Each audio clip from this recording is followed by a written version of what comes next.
Hey, how are you? Thanks for being here. Good. It's a good-looking dude. Good-looking dude. What? No, look great. I was talking to you. I was just making eye contact with that guy. Oh, nice. Yeah, nice. you're a good-looking dude. Thank you, sir. Yeah, you're welcome. Congratulations on the show. When does it premiere? Premieres tomorrow. Premieres tomorrow? Yeah. That's amazing. Thank you for your love. That's cool. Love and support. Not one applaud, but a lot of texting. Why don't you guys give him an applause for his show, guys? Thank you. Do any of you assholes have a show? I don't think so. Oh, we get to call them assholes? I didn't know it was that kind of party. Yeah, sorry. You can say whatever you want. I don't think you guys are. I think you guys are nice. I don't know why he's talking about you like that. Well, they didn't applaud for you. They sat there like know, they had no already reason. successful shows. Yeah, but you don't need to abuse them. They're cool. I'm really sorry. All right, It's been a long day for me.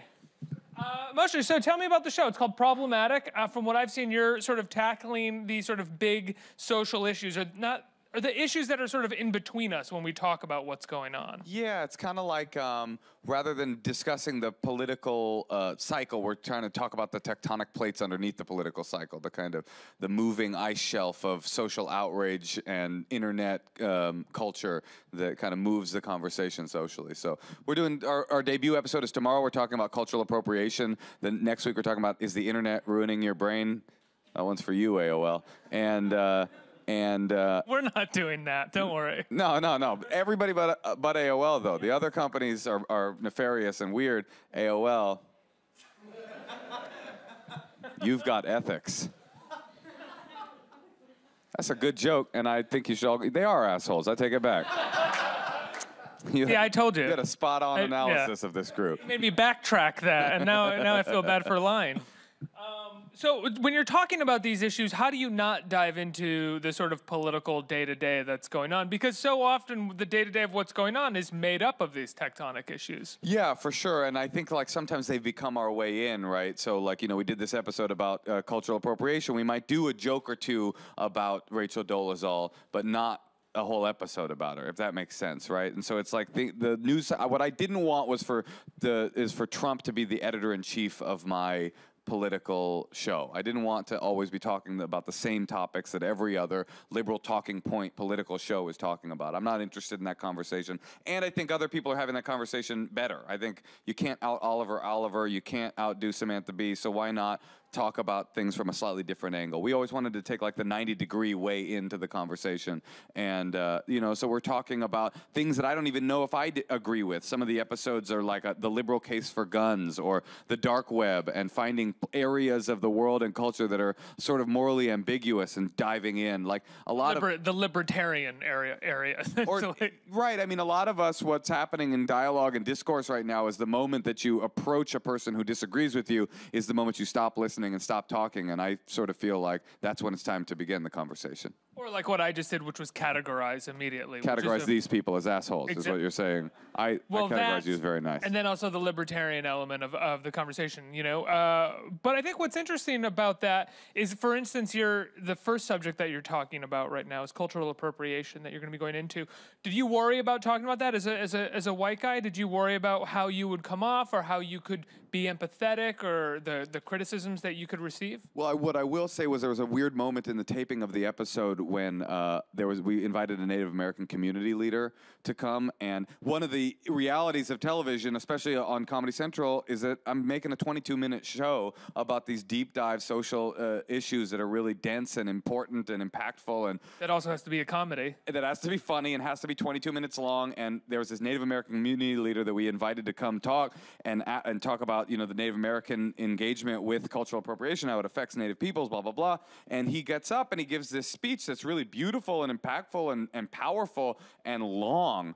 And so this like white dude, have to be like, okay, great job. Seriously, that was wonderful. What I need you to do now is bite size. Take your whole history of oppression and give it to me again, but this time in a bite size format. So the feeling of that was, I would say, one of not my comfort zone, But I like what white guys have been doing for like the past 50 years. That's Socially. exactly right. Yeah. It's really great that you feel that way, this marginalized community, but bite-size it so my white audience can understand how it affects them. Yeah, exactly. So, but at the same time, I wanted to make sure that the comment, which was an important one, made it into the broadcast. And so it's a weird plate spinning of trying to be funny and trying to be substantial and trying to be not insensitive all at the same time. So yes, it's a challenge, and it's one that I'm really excited about.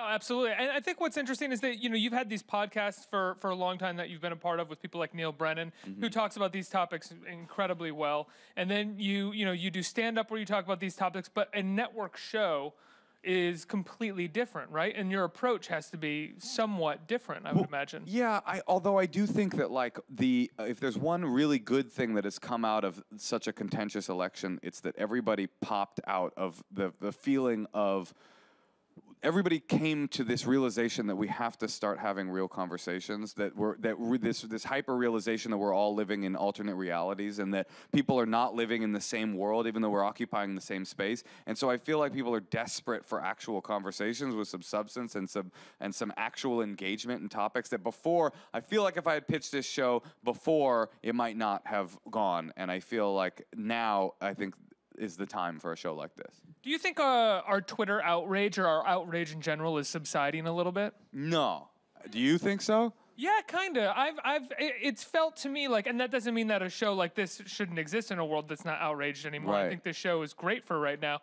But I do think that we're seeing like, Twitter came out, became really popular, and now it's kind of just becoming a normal thing in daily lives. Well, And that's true. You're seeing less sort of CNN coverage or mainstream news coverage of like, this is what people on Twitter were upset about last night. Yeah, I think that is true. A lot of it is because young people are not using Twitter as much, right? They're not on Facebook, they're not on Twitter, and that's why I am not on Facebook or Twitter, because I am very young and cool and sort of with it. With youth, I'm like very big in youth culture. Big on Snap. Yeah, well, I talked to these kids for our next week's episode, How the Internet is Changing Your Brain, about the technology that they're using, and none of them are on Twitter or Facebook, but they're all on Snapchat, and they're all on Instagram, which I found out about this. I'm sure maybe your viewers already know, but they told me about everybody's got a private, right? Everybody's got a public, because all children need a public platform. Then there's a private, which is only for the friends and family. And then there's a private, which is only for the real family, where you can show the ugly selfies. But then this girl goes, there's one girl that I know that's got a private, and it's just her, and it's her diary. Which that blew my mind, that this girl is using the digital sort of interaction to keep her diary, to keep the record of her life. And with no cognizance that, like, just because you call it private doesn't mean that Instagram's not selling it to like H&M. Yeah, or like somebody else couldn't hack it somewhere. The diary collection. And release it, and you can be 35, 40 years old and running for office of some kind, and your private diary becomes private, public. Yeah. Which just happened in October. Exactly. Wow, that's unbelievable. So you're doing field pieces, or was this a field piece, or are these people that you brought onto the set? Yeah, we're doing like a field piece a couple of field pieces every week, and like one of the ones for the technology episode that I really liked was I got to interview my mother, who is a deaf woman, and we got to talk about her and how the technology and the internet has opened up access to communication for the disabled. And in my mom's life, it's been this huge thing. And all we ever talk about when we talk about technology and the internet is how it's sapping our ability to think deeply and how it's sapping our attention spans. But there are people out there who were blocked off from communication altogether, that the internet is bringing them these new vistas of reality. So that's really nice. It's an incredibly privileged position to talk about technology, from the idea of like, oh, it's destroying my brain, it's making things worse. It's like, no, there are entire countries that have benefited wildly due to smartphones. And one of the cool things about having my mom on is that I was able to not pay her, and that really meant a lot to me. Did she ask for money? She did, but it's like, I got bottom lines, you know what I mean? Yeah. So anyway. You became a sign language interpreter, right? In high school or just after high school? I was an interpreter for a long time, yeah. Did that come from growing up with your mother being here? No, it was totally unrelated, actually. No, yeah, it did in fact come from. I don't know, maybe it's your first interview? Maybe you guys reconnected later. No, yeah, it was definitely connected to growing up with my mom. I mean, growing up with my mother, I used to have to call out my softball bullshit, okay? Just let it lie. Hey, if they're not going to have fun, I am, okay? I used to have to call my mother growing up through third-party intermediaries. You know what I mean? So then I became a third-party intermediary. When I was growing up, if I wanted to call my mom, I would have to use a service where I would call her. An operator would pick up. The operator would call my mother, and then that's whose voice I would hear. If she wanted to call me, the process was reversed. So she would call the operator. He would call me. That's whose voice I would hear on the telephone, which obviously made for awkward conversations. You know, it'd be like, ring, hello, hello, my son. Like, God? She'd be like, no, it's your mama calling. Like, Mom, are you a black dude? And she was, yeah. My mom was a black dude. That's so great. That's so great. That's why you are able to talk about cultural appropriation. Exactly. And there we have it, everybody. Now, last year you embarked on a honeymoon tour with your new wife, the comedian Natasha Leggero, right? Yes, I did. What was the honeymoon tour like? It was great. We went to all of the most beautiful parts of the western United States and also Tucson, and we had a really nice time. No, but Tucson's really nice. I'm just kidding. I found out. I was doing that joke all the way leading up to it, and I got to Tucson. Tucson's a beautiful place, but laughter is more important than truth. And we had a really nice time. I mean, the one main thing about being a comedian that is miserable is that, especially if you are not single, is that you're very lonely on the road. The road can be, you're like a star for 40 minutes a night, and then I tell you, on New Year's Eve of 2 years ago, well, my first non-single New Year's Eve, or maybe it was 3 years ago. I don't know. I'm sure my wife will call me immediately after this and tell me how I got the timeline wrong. But the first non-single New Year's at 12:03, I was in the Courtyard Marriott snack bar carrying cup of noodles up to my room. So it's pathetic? Yeah. Did it go silent? It sure did. But anyway, one of the most beautiful things about the honeymoon tour was I got to go tour, and then when I was done, I was with my favorite person, you. Were you guys making jokes about each other, while on tour? Were you talking about getting married and the honeymoon? Did you have material about it already? Well, what we did was we did some of that, but also at the end of the shows, we would bring couples up because we had been married at that point for 3 months, so we sort of felt like we were probably relationship experts at that point. So we would bring couples up and give them relationship advice, and we would just sort of problematize their relationships and figure it out. Sometimes it was really cool, we would really actually help people, like one person would be, oh, she wants the dog on the bed, I don't want the dog on the bed, and we made this whole strategy for sheet usage and stuff like that. And then sometimes it would be like, yo, why are you up on stage right now? Like one dude's like, well, I wasn't touched until I was 11 by any member of my family. We're like, whoa, we cannot help you. We are the wrong people to help you. That is not relationship advice that you're asking for right now. No, you need deep therapy. I'm just a stand-up comedian. Have you guys talked about at all how to develop material about each other, or when you are working on material that has to do with your relationship? Do you share it beforehand? Are there rules, you mean? Yeah. I don't think so. I think if you're going to be married to a stand-up comedian, you have to kind of abandon rules, all who enter here. So we both we'll write these bits, and then we'll do, we do a stand-up show together, or we have a show, we're on the same bill in LA, and then all of a sudden it's like, oh, you decided to talk about that? Oh, that's cool. Thank you. That incredibly private, embarrassing thing that happened, so that's a bit you've got now, and vice versa. Have you ever found that a joke is stolen? Like she says something funny, but she doesn't plan on using it, and then you use it, or vice versa? Oh, you mean is one of my marriage problems joke thievery within the home? No, we both are very active joke thieves, so we go out into the comedy community and steal from other comedians, so we don't have to bring young upstarts. Yeah, so we don't have to bring that kind of thing home. Yeah, because a healthy marriage is really based on a foundation of lies and dishonesty towards the external world. So back to problematic. Are there any subjects that you are unwilling to tackle or don't feel comfortable tackling? Yeah, for sure. I'm not interested in a case for white nationalism. That's not going to make it on my show. It'd be problematic. It would be more than problematic. It would be morally collapsing. But I think the thesis statement for me of the show is just because I don't agree with you doesn't mean we don't talk about it. But there are certain things that I'm not interested in giving a platform to, and that's one of them.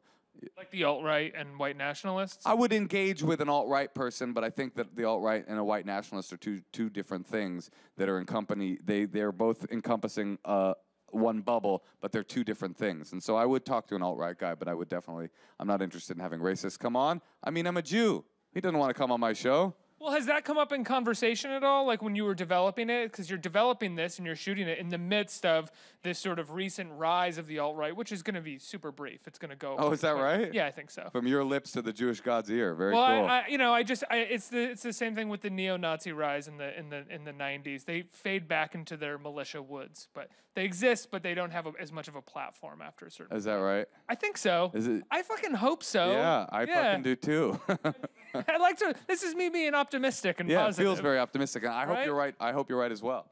Do you really see them engaging or having a national platform for this for that much longer? I think that a sleeping beast has been awoken, and I think that the only way for us to put it back to sleep is to rather than bifurcating and splitting into further and further factionalized positions, is that all sane and rational people come together and have real conversations. So, like for example, like when I meet a person who voted in a way that I didn't vote, let's see if you can guess which way that was.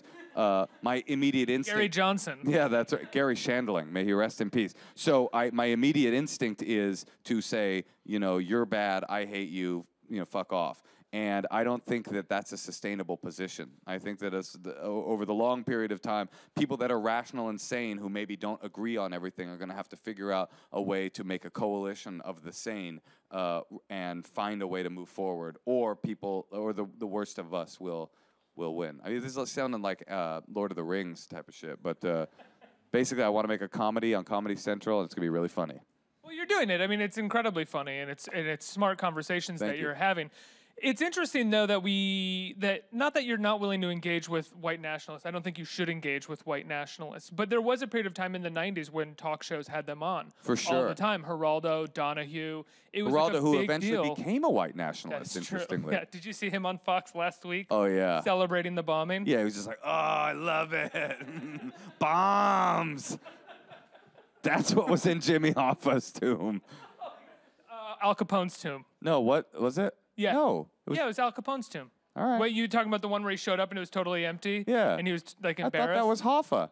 No, it was Al Capone's tomb. All right. I believe. I'll take your word for it. And it wasn't a tomb where he was buried. It was where like all of his jewels and stuff were going to be. Like No jewels. No jewels. Nothing. You're right that there are shows that bring those kinds of people on. But first of all, we're a comedy, and I would say this might be shocking to the viewers at home, but extreme racism is not a fun or funny area. See? And so I don't think it would lend itself to comedy. Also, people like Oprah who are done serious and done it way better than I ever could, also realized that there was no point in talking to a real racist. There's no winning. There's no breaking through. People like that have decided the worldview that they live in, and so I'm interested in talking with reasonable people. Can I pose a question to you? No. Well, the idea that reasonable people are also Trump supporters, like a recent stat came out last week that majority of Trump supporters actually voted because of their fear of diversity, not because of economic inequality, not because of these other issues that we sort of tried to laud them for and say, no, look, they're not all racist. It's economic inequality and it's all these other reasons. It turns out, unfortunately, that it is a fear of diversity. Well, that's not a question. Well, what do you think about that in regards to not being able to have a conversation with real racists? Is there a difference between racism and a fear of diversity? I think that those are part and parcel, one and the same. But I also do think that there are people that represent more. There are more people in this world that are reasonable and rational, that have been influenced by racism and systemic racism that I believe are reachable. And I think that a white nationalist, alt-right white nationalist, is not in that camp. So no, I think that every part of society is sort of infected with the stench of the original sin of racism in this country. This is going to be a very funny show on Comedy Central. Don't worry about it. People are going to watch the show. It's very funny. This is a good conversation. But I think that despite that residue of what we've done in this country, that people in general I think there are more people that reject that kind of worldview than that embrace it. I think that's evidenced by the fact that more people rejected that ideology altogether. And if you parse out the Trump voter, who I'm not willing to demonize as a de facto racist, but perhaps tacitly engaging in an ideology that connected to it, then I think that people are by and large more sane than they are insane. And I could be wrong about that. Check me out in about a year and a half when I'm walking with a hazmat suit in a diesel RV going up to the mountains to finally find an escape and be like, remember TV? Remember society? Man, that was a fun time. I had a show. What's a show, Father? Well, let me start at trees. Those were these big wood things.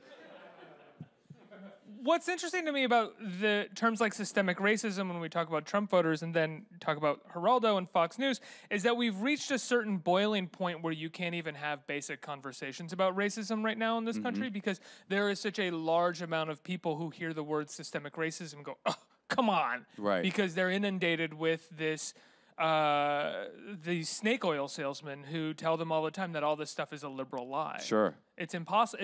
It's really hard to have these conversations. Sure. And if you're just tuning in now, it's two white guys talking racism.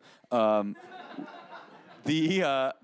think that's right. And I think that systemic. I think a lot of the linguistic boats that things are floating in on are troubling, right? I think that a lot of people turn off because of the language that things float in on. But we have to be able to talk about stuff that makes us uncomfortable, or we're not going to get anywhere. Now, maybe we're not going to get anywhere. I don't think my show is going to solve one societal problem. I don't think that I'm here to save the world. I think that I'm here to explore the world and talk about it in ways that are not flinching. And we will be talking about race. I mean, I think that the cultural appropriation episode and our Islam episode, which is not this week but next week, we're talking about Islam, and really we're allowing people to ask real questions. In fact, we're allowing them to ask them anonymously if they should. And in fact, could I plug? Please. Oh, if you are watching at home or anybody here and you want to ask a question to a panel of my Muslim friends, we have Reza Aslan coming on. We have and some other people as well.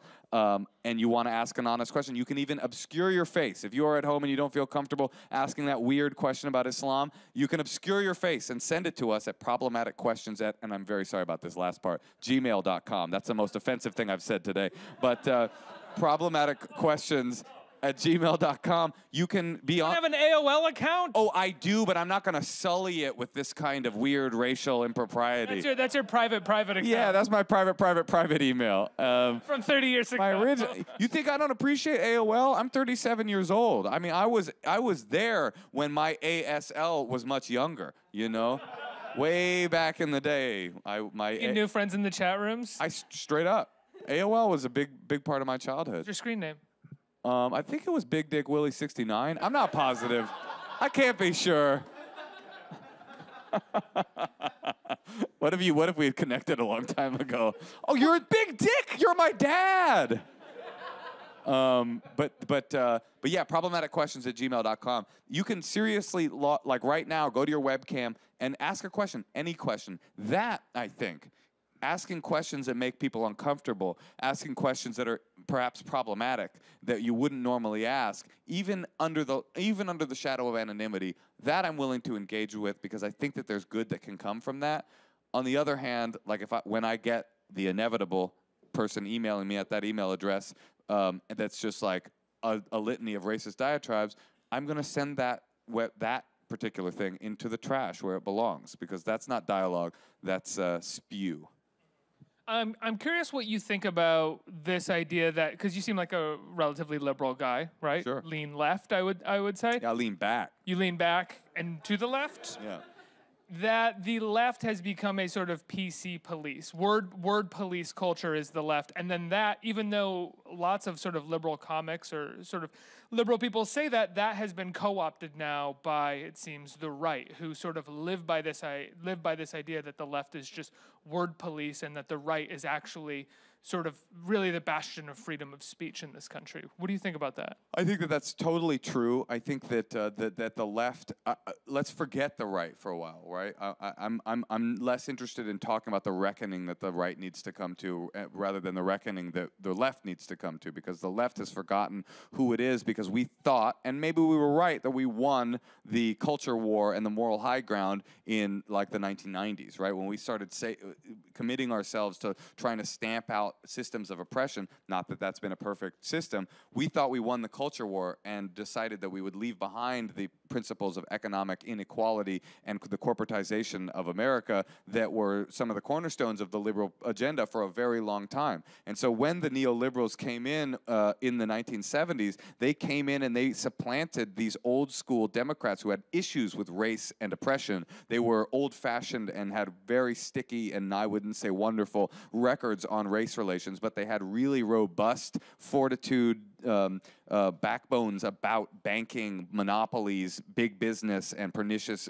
lending rates and things like that, and their relationship with the Fed. So in the 70s, these people that hadn't grown up in the Great Depression and hadn't experienced what happens when banks are unregulated and can loan unfettered, they didn't experience any of that. So they threw the bums out, and in so doing, they created new bums that were out of touch with the economic reality of the American people, and those chickens came home to roost in this last election when the people who were supposed to be the party of the worker forgot about the worker altogether and were more worried about what pop stars were going to be at the inauguration party. What pop stars were going to be there and what they were going to say and if it was going to be offensive at all. Yeah, I think that there is some legitimacy to that. But when we talk about that, I think that we run the risk of also, we don't want to, in our desire to realize what we've left behind, abandon the things that we've brought with us, right? So I hear a lot of this talk about that the left should abandon identity politics and should I abandon, because that's... I don't agree with that. I don't agree with it either, but it's important for us to engage in those conversations and say, in my opinion, it's important for us to engage in those conversations and say, okay, so we've come a long way when it comes to equality and tolerance. We've got a long way to go with that, and we can still do so much better when it comes to economic equality, because that's perhaps the biggest oppressor in the world. Is the bank. Absolutely. Let's get some questions from the audience here. Very well put, by the way. Thank you.